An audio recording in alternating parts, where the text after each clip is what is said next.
Hello and welcome to Six Flags Great America. This is neither my first time here, nor is it even my first time here this year. If you would like to see that visit, check out my Wrath of Rakshasa Media Day video. But today, I'm going to be taking a slightly broader look at the park. There are quite a few rides here that I really enjoy. I'm excited to get back on, excited to share that with you guys. So without further ado, let's check out Six Flags Great America.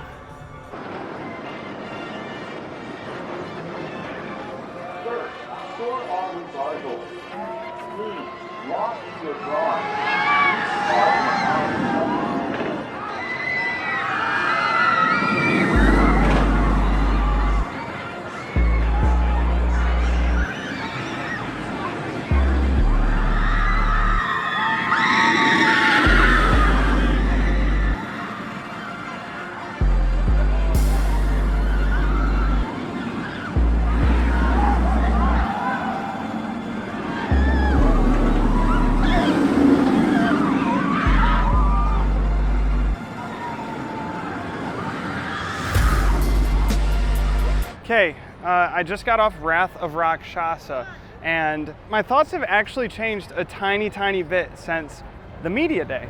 It is still not the smoothest dive coaster, that is for sure, but it feels like they kind of got it running a bit better than it was at media day. And maybe that's a train to train difference, because at the media day they were only running one train. Now they're running three. Speaking of which, this team is absolutely killing it.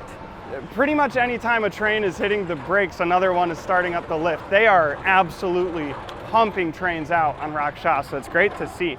That drop is really good. Like and subscribe! You better hold on tight because you'll be coming down quick.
I want to formally apologize to Six Flags Great America, because in a recent video I said that Raging Bull was one of the rides I was most maybe underwhelmed with, or I thought was very overhyped. That could not be further from the truth this visit. One negative, operationally horrible today. Absolutely terrible. They are down to one train. The second train is taken apart, so I'm sure they're fixing something, but this is not a ride that can really comfortably do one train. Back row on this ride, I take it all back. It is elite.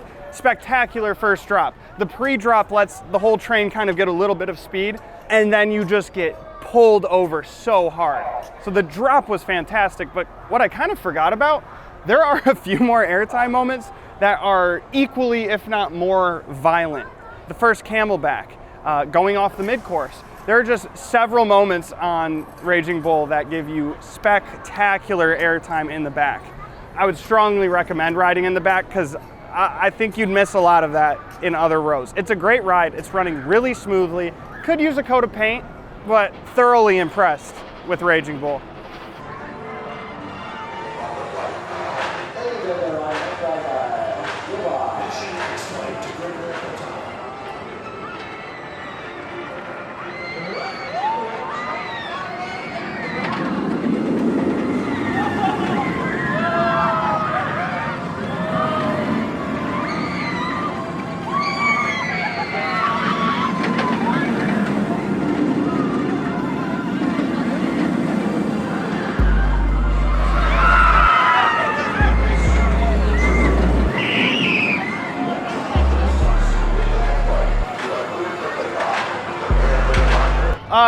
XFlight is one of the coasters. It's one of the ones I have not yet gotten to, so this was actually my first time on it.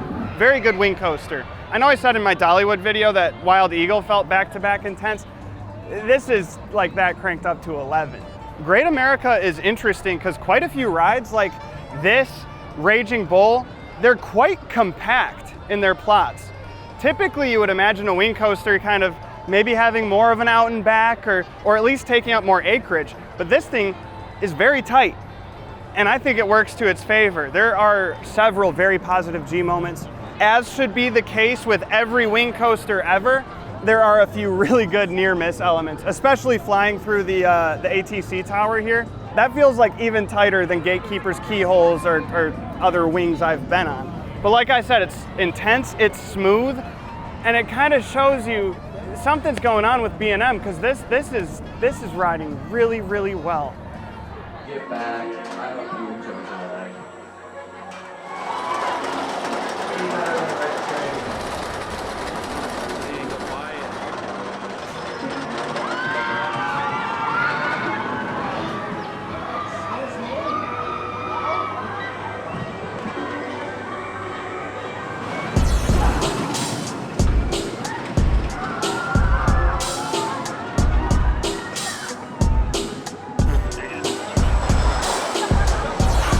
Goliath, that is a really good ride.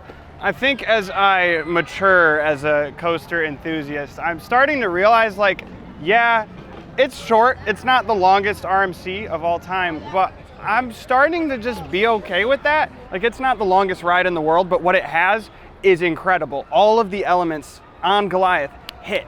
There's no dead space. The dive loop is super unique on an RMC. It makes me wish for a vertical loop from them for some reason. I'm sure it wouldn't be that different than any other coasters doing a loop, but it's really cool moving through the wooden structure while you're doing a half loop on this dive loop.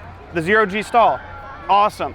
There's just a few moments that are quite unique to this ride. Even the turnaround on it kind of has like that hop up and then hop down. It's like two separate banking motions. Also, this is a model that RMC discontinued. This is a topper track wooden coaster. This is not steel iBox. This is a wooden coaster, and it is actually running quite smoothly. More so than Lightning Rod, which, although it started as a wooden coaster, is half iBox now. I think this is still just the smoother experience overall. So honestly, I enjoyed Goliath more than I remembered. So really, really good to get back on it. And how are you gonna miss an RMC?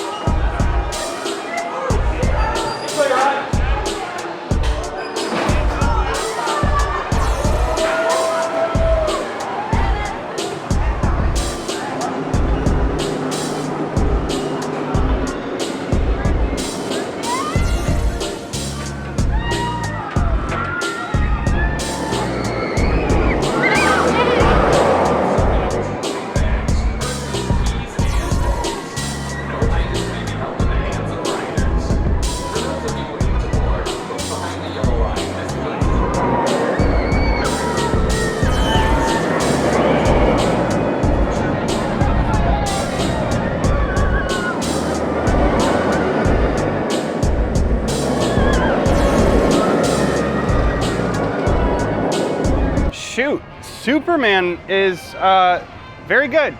I'll parrot what I said about XFlight, but it's good to just be on a B&M that is tried and true. It's smooth, it's running well. The flying coasters, some people say it's sort of gimmicky. I think that's awesome.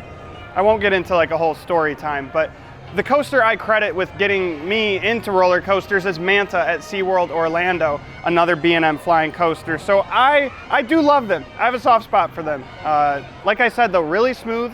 The pretzel loop, intense as you would expect. Near the front of the train, we were row 2. You have enough speed hopping into that pretzel loop, you kind of float into it. You do get some airtime, and airtime in the flying position feels really cool. It makes me excited to try the new Vekoma flyers like Fly at Fantasialand that actually have dedicated airtime moments. But Superman, it's great. To the corkscrew twist, the American Eagle's got nothing on this. Enjoy your time with the Demon.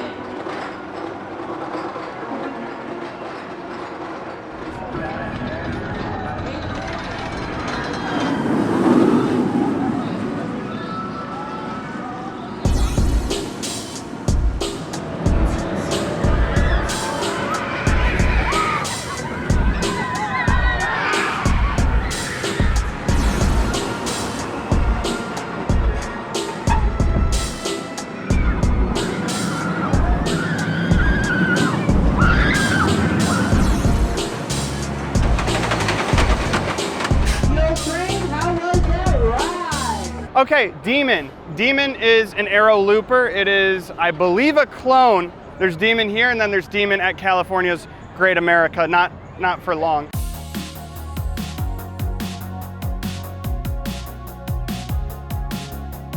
This is not a mega looper, it is just your standard aero looper. It has 2 vertical loops and 2 corkscrews. Those vertical loops are pretty intense. Definitely a good bit of aero jank going on, but that's to be expected.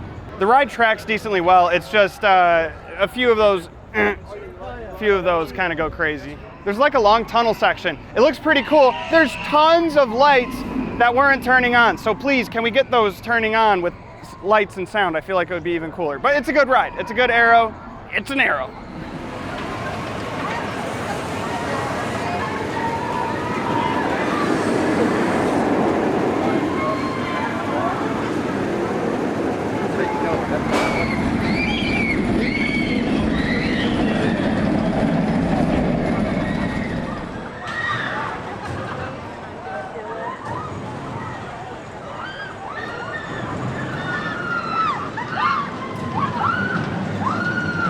Something I want to touch on real quick is both the park ambience as well as the operations here today.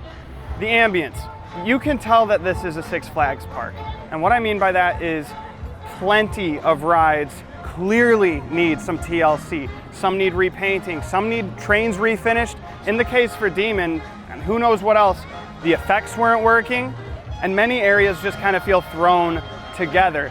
That's not the case for this area that I'm standing in now, and it's not the case for the Southwest Territory where Raging Bull is. Over there, it looks like you might find El Toro right around the corner. You won't, but things like constant advertisements all around the park can take away from the experience. And there are some areas that smell horrible, but there are a few rides that have solid theming. There's some great restaurants. It's just very much a mixed bag. Now, operations, a little bit of a different story. Well, actually, it's the exact same story. It's a very mixed bag. Wrath of Rakshasa, pumping trains out. XFlight, Batman, pumping trains out. And yet rides like Whizzer or Raging Bull, they were just taking their sweet time on top of Raging Bull being down to 1 train and just moving through people very slowly. Something else was my interactions with the employees today.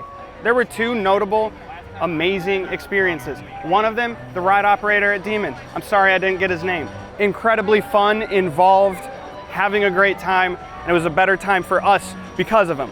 There was also a gentleman over at the observation tower. He struck up a conversation, super friendly, and it was a great experience. Those moments were outweighed by subpar experiences as well. There seems to be a gap in many employees' understanding of park rules, information, and things especially surrounding season passes, pass perks, etc. In general, a lot of the park staff was somewhat rude, surely not pleasant. Now, I really do enjoy Six Flags Great America. They do have one of the better coaster collections in the country. I would just love to see the rest of the park raised to that level, especially with this Cedar Fair Six Flags merger. I would love to see some of that Cedar Fair charm bleed into Great America a little bit.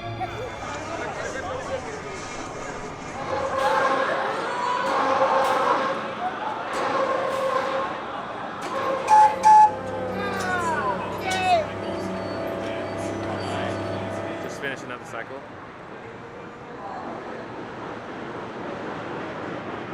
This is Max Force, and this is the biggest disappointment of the day. Max Force will not be opening. It has not operated for several days. And this is unsubstantiated. This is rumors, essentially, so please, what I say is not the gospel truth. However, the manufacturer of Max Force, S&S Worldwide, they've produced a handful of roller coasters in the last few years, one of which is the Steel Curtain at Kennywood. That ride just had some issues with its ride vehicles this past week. And as is the case often in the amusement industry, when one ride has an issue, oftentimes the manufacturer or the park chain, just out of precaution, will close all of those models around the chain or around the world until the cause of the issue is fully known and addressed. So it's more than likely that that is what we're seeing here with Max Force.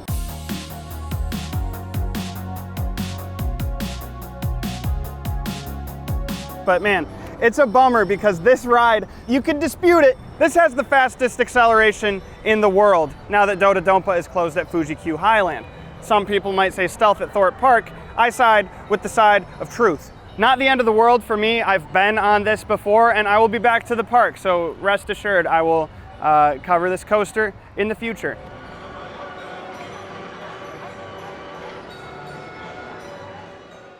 And just like that, that is going to do it for my day here at Six Flags Great America. I know I said a couple things about the operations and such here, but overall, I did have a great time. There are fantastic rides to ride here. You should definitely be checking them out. Wrath of Rakshasa is a great addition and it is clearly a very popular ride at Great America, but the other coasters are nothing to complain about.